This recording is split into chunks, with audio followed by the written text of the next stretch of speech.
Nous avons également le plaisir d'accueillir Tatiana Mabougo-Tchoupé, expert en jouets éducatifs. Tatiana, merci d'être avec nous. Bonsoir Adrienne et merci pour l'invitation sur votre plateau une fois de plus. Tatiana est là pourquoi? Parce qu'aujourd'hui, lorsqu'on parle de premier pas à l'école, c'est un processus qui allie autant les parents, les enseignants, bref, la société impliquée dans ce processus-là, parce qu'en réalité, la maternelle est présentée, à moins que maman Coco ne me contredise, est présentée comme une étape où l'enfant apprend à grandir. Et grandir dans un milieu où l'évolution numérique prend le pas. Alors, on est aujourd'hui, Tatiana est là pour nous dire quel est l'impact du trop plein d'écrans sur l'évolution optimum d'un enfant. Les écrans sont-ils toxiques? Nous aurons le temps de revenir là-dessus. Tatiana Mabougo, vous êtes la promotrice de Amaru Toys, spécialisée dans la distribution des jeux éducatifs. Vous êtes maman, comptable de formation, mais vous avez une passion, la famille et l'éducation. Depuis peu, vous vous battez pour que les parents arrivent à réduire les écrans dans les foyers. Pourquoi? En fait, mon déclic est venu du fait que le contenu des programmes n'est pas toujours adapté à la consommation des enfants, surtout dans notre contexte africain. Il y a des scènes qui heurtent souvent la sensibilité de nos mœurs, qui touchent à nos mœurs. Donc, si je prends cette casquette-là pour souvent parler aux parents de réduire les écrans dans les maisons, c'est parce que déjà, je suis maman de 6. Je parle de mon vécu, de ce que je vis avec les enfants à la maison. Je prendrai une petite scène qui s'est passée. Un jour, je regardais un programme avec les enfants et il y a une scène qui m'a vraiment choquée.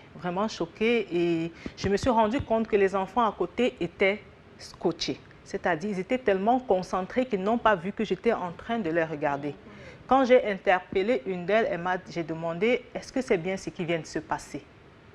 Elle m'a dit, non maman. J'ai dit, pourquoi tu dis c'est pas bien? Elle m'a dit, on devrait plutôt faire comme ça. Alors je me suis dit, moi qui ai eu cette présence d'esprit de poser la question, est-ce que tous les parents font pareil?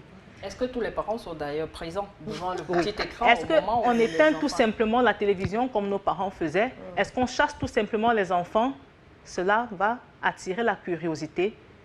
Et c'est pourquoi j'ai décidé de mener plus de recherches sur le sujet des écrans. Je me suis rapprochée des spécialistes, j'ai fait des recherches sur Internet et tout ça, et j'ai décidé de faire de cela un petit combat. Un petit combat. Est-ce que vous avez le sentiment que ce que vous faites aujourd'hui est compris des parents? Parce qu'on a l'impression que les parents sont davantage enclins à offrir des tablettes, des smartphones, à un enfant parce que c'est pratique, l'enfant est occupé et on peut vaquer à d'autres occupations. Oui, en fait, l'écran est devenu comme un débarras pour les parents. Les parents ont vu en cela un outil pour occuper les enfants afin de vaguer à d'autres occupations. Mais quand je m'approche des parents, je leur dis que ce n'est pas le seul outil qui permet de distraire un enfant. On a tellement d'outils pour distraire les enfants. Alors, les parents qui sont entrés dans mon programme de moins d'écran, on essaie de mettre en place des procédures suivant l'environnement où ils vivent, suivant leur contexte économique pour pouvoir réduire ce temps d'écran. Oui, on ne dit pas que les écrans, ce n'est pas bon. On ne dit pas que la tablette, l'ordinateur, la télévision, ce n'est pas bon. Mais il faut réduire au maximum le timing en fonction de l'âge de l'enfant. Oui, en fonction de l'âge de l'enfant et contrôler ce que cet enfant regarde. Contrôler le contenu. Si vous n'arrivez pas à contrôler le programme, téléchargez vous-même quelque chose que vous allez mettre pour que l'enfant puisse suivre. Oui, là, au moins, vous avez l'assurance que l'enfant ne regardera que ce que vous avez choisi qu'il regarde et vous allez le préserver de tout ce qui est nocif. Est-ce qu'il y a un moyen, justement, de trouver un bon équilibre entre ces écrans et les autres loisirs? Oui, comme j'ai dit tantôt, en fait, c'est un programme. Il faut faire un programme et s'en tenir. Il faut être strict lorsqu'on fait un planning. Même si on est occupé, il faut veiller à cela. Il faut appeler de temps à autre à la maison pour s'assurer que cela a été fait. Surtout ne pas donner des activités difficiles qui vont fatiguer l'enfant. Il y a le temps de concentration à une tâche. Donc, lorsqu'on fait un programme, on veille à cela. L'enfant va quitter de là à là. Il va faire telle activité. Il va sortir jouer à la cour. Il va revenir jouer à un puzzle. Il faut faire un programme. Si un programme n'est pas fait et n'est pas respecté, on va se retrouver à la dérive. Parce que sincèrement, ce qu'on voit dans la tablette ou Internet, ce n'est pas bon pour nos enfants. D'accord. Maman Coco, sur l'évolution numérique. L'évolution numérique aujourd'hui est on peut voir comme une menace à l'éducation proprement dit de nos enfants. Je ne dirais pas oui, je ne dirais pas non, parce que nous sommes à l'ère du numérique. On ne va pas tout simplement dire qu'on n'utilise pas les écrans ou les tablettes ou les ordinateurs ou la télévision même dans certaines salles de classe pour présenter un sujet scolaire. Donc le souci c'est juste que l'écran pour la distraction, c'est de ça qu'il s'agit en fait. L'écran pour la distraction doit être limité. On doit vraiment contrôler cela. Après l'école, on doit veiller à ce que l'enfant ne soit pas scotché. On doit vraiment faire le travail après l'école, pendant les congés, pendant les vacances. Comment gérer cela? Parce que ça veut dire que vous êtes d'accord avec Madame Coco lorsqu'elle dit que le plus souvent, les parents oui, les parents ont abandonné. Ils ont vraiment démissionné. Les parents se disent que c'est à la maîtresse ou au professeur de tout faire le travail. Non, ce n'est pas de ça qu'il s'agit. L'enseignant a un programme scolaire à respecter. L'éducation à la maison, c'est à la maison. Comment l'enfant doit se comporter en société, c'est à la maison. Ce n'est pas à l'enseignant de faire ce travail-là. Et ce n'est pas à la télévision d'éduquer notre enfant. Parce que c'est ça le grand problème. Lorsqu'on laisse nos enfants avec Internet, avec la télévision, en fait, c'est ça qui finit par éduquer nos enfants. Le petit enfant de 3 ans ou de moins de 3 ans ne comprend rien à ce qui se passe. Il ne fait pas le distinguo entre ce qui est à la télévision et ce qui est réel. Donc, il faut vraiment veiller à cela. C'est à nous, parents, de faire ce travail. À l'école, dans les crèches, peut-être, on va mettre l'écran pour faire le 1, 2, 3, A, B, C et tout ça. Même jusque-là, il faut contrôler parce qu'il ne faudrait pas que l'enfant soit addict. Ce n'est pas aussi toute la journée. Non, ce n'est pas toute la journée, ça c'est sûr, mais il ne faudrait pas que l'enfant soit addict de cela. Parce que le 1, 2, 3, ABC peut se chanter également avec la bouche et l'enfant va retenir. Certains parents disent que l'enfant apprend face à l'écran. Je dis non. L'enfant n'apprend pas face à l'écran. Vous laissez l'enfant apprendre avec l'écran. Ce qu'il apprend là-bas, vous pouvez le faire également vous-même. On n'a pas toujours besoin de ça à la maison. Donc, c'est en fait ça que j'essaie de dire aux parents. Est-ce qu'ici, Tatiana, les parents eux-mêmes ne devraient pas revoir leurs propres habitudes? Parce que si les enfants sont comme des éponges... c'est ça. Oui, en fait, moi-même, j'ai mené ce combat de désintoxication. Oui, parce qu'il faut le dire. Carrément, j'ai mené ce combat. Oui, il fallait regarder. Pour moi, si je ne regardais pas un film à midi au bureau, si je ne regardais pas un film le soir, le week-end, si je ne regardais pas le film, c'était zéro. Je n'ai pas eu de week-end. Alors, si vous avez une maison où la télé est allumée, la télévision est allumée en longueur de journée, l'enfant, il va copier cette habitude. Si vous avez une télévision dans la chambre où elle est toujours allumée, l'enfant va copier cette habitude. Si vous rentrez le soir, vous êtes sur votre téléphone toute la soirée, l'enfant, il va copier cette habitude et il va se dire c'est une bonne chose. Si maman le fait, si papa le fait, ça veut dire que c'est une habitude à copier. Donc, on devrait d'abord travailler sur nous-mêmes. Elle a dit tout à l'heure une petite phrase, éduquer les parents. Oui, on devrait éduquer les parents pour éduquer les enfants à leur tour. Les parents déconnectés pour que les enfants puissent déconnecter. Oui. C'est ça. Oui, je suis parfaitement d'accord avec Tatiana. Dans tous les cas, certains enfants, je l'ai dit à l'entame de cette émission, déjà à l'âge de 3 ans, passent en moyenne 3 à 6 heures devant le petit écran, ce qui est bien dommage. Et selon les psychologues, à la longue, ces écrans ont le même effet qu'une drogue sur une personne addicte. Oui, je ne vous coupe pas. Il faut carrément voir les crises qu'un enfant pique lorsqu'on éteint la télévision.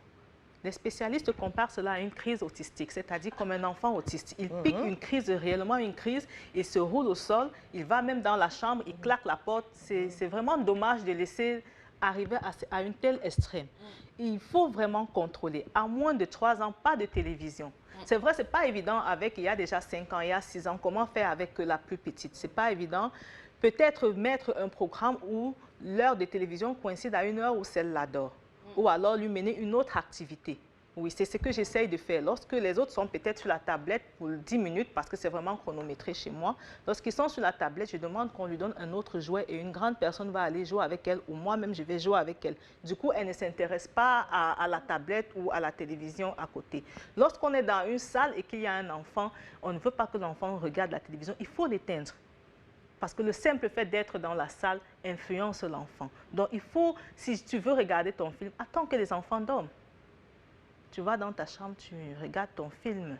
Donc il faut essayer de contrôler vraiment ce qu'on fait en présence des enfants pour qu'ils ne copient pas ces habitudes. Le combat que vous menez est un combat pour des parents présents.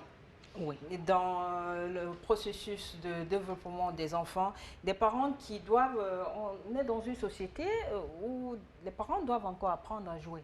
C'est un peu comme si on est happé par la pression sociale, les sollicitations, au point où on a oublié il faut jouer. En chaque personne sommeille un enfant, et il faut jouer. Il faut jouer. Il faut jouer avec les enfants. Il faut jouer avec les enfants, ça déstresse beaucoup. C'est mon activité en fait chaque soir. Ça déstresse beaucoup lorsqu'on joue avec les enfants. Donc vraiment, si on pouvait éduquer les parents dans ce sens-là, ils comprendraient que c'est pour leur intérêt. Ce n'est pas une perte de temps de jouer. C'est pour leur intérêt. 15 à 30 minutes de jeu, vraiment c'est relaxant. 15 minutes en 24 heures, c'est rien. C'est rien, comparé à une journée. Bon, Madame Coco, on va... Les erreurs que vous avez, bon, on a parlé de l'importance pour les parents de changer les habitudes. Si vous n'êtes pas, je pose la question, mais ça ne veut pas dire que vous êtes si âgé que ça, mais en tant que maman, si on vous demandait aujourd'hui de comparer un peu les nouvelles mamans, les mamans d'aujourd'hui, est-ce qu'elles sont, ou bien dans le combat que vous menez au quotidien, avez-vous l'impression d'être écoutée par les jeunes parents ou bien par les plus anciens? Par les plus anciens, oui. D'office? Oui, d'office, parce que les mamans d'aujourd'hui disent que tu dis ça pour toi. Tu dis ça parce que tes enfants écoutent, parce que tes enfants suivent ce que tu dis. Mais je dis toujours, si l'enfant ne suit pas ce que tu dis, c'est parce que tu n'es pas assez strict. L'enfant doit suivre ce que la maman, le papa, il dit. Parce que c'est ça qui est bien jusqu'à ce que tu trouves que autre chose, quand tu seras majeur, est bien pour toi. Donc je pense que si nous, parents, on se décide de débrancher les télévisions, ils ne vont pas acheter une nouvelle télévision pour déposer. Oui. Si on se décide de ne pas donner de téléphone, ils n'auront pas de téléphone. Si on se décide de ne pas donner une tablette, c'est nous qui achetons pour donner. Si on décide de ne pas le faire, il n'y en aura pas. Ils auront peut-être à l'école utilisé pour leurs amis, mais ce sera pour un court instant. Ils sauront pourquoi on dit que ce n'est pas bon. Ce n'est pas bon, tout simplement. Tu dois comprendre que ce n'est pas bien. Il y a des choses qui ne sont pas pour ton âge à l'intérieur. À tel âge, quand tu auras peut-être ton examen, je vais t'acheter un téléphone. Une tablette, même si on a une tablette à la maison, tu peux la jouer peut-être pendant 30 minutes, 15 minutes. Si c'est pour les devoirs scolaires, oui.